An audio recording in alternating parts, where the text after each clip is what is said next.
El amor real no son solo aplausos en tus momentos de gloria.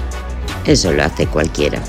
El amor verdadero se mide en los momentos incómodos, en esos donde te caes, te equivocas o pierdes el rumbo. La persona que te quiere de verdad no te deja hundirte en tus errores, tampoco te juzga desde la superioridad. Te dice, te equivocaste, pero aquí estoy para que lo veas, lo aprendas y sigas avanzando. El amor es crecimiento y a veces crecer duele. El amor real no te deja estancado y se va. Eso es fácil, igual que juzgar. Al contrario, el amor de verdad te impulsa, te eleva, no quiere verte cómodo, quiere verte evolucionar.